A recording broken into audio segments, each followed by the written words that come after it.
So today I'm going to show you the difference between brightness and contrast in the Instagram app. It's a really simple feature that you can use to make your photos really good, really pop, and also you can fix them. So let's get right into it. So first, I'm going to show you brightness. Brightness basically adds white to your photo, the entire photo.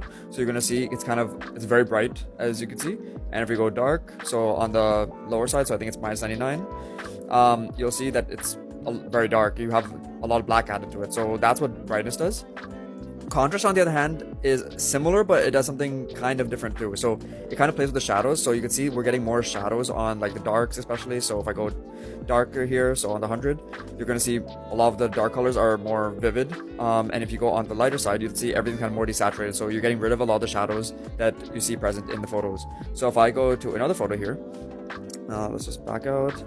So if you see this photo here, similarly, we're going to see dark. If we go on this darker side, we're going to see all the shadows are more darker, and then on the lighter side you can see that we're losing a lot of the shadow, but you can see we have a lot more detail. So it depends on whatever photo you're using. Same thing here, a lot of white added, a lot of dark added to the entire photo.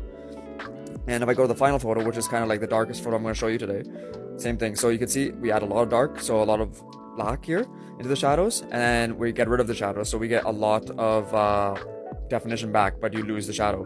So same thing, brightness you can do here, a lot of white, dark, but you can see I kept darkness and contrast together. So you can pair these together to get some really cool effects and fix a lot of your photos, especially if you don't have like things like Lightroom or these professional apps that you need to pay for. So this is a very simple way to do it, and just play around with it to get some really cool effects.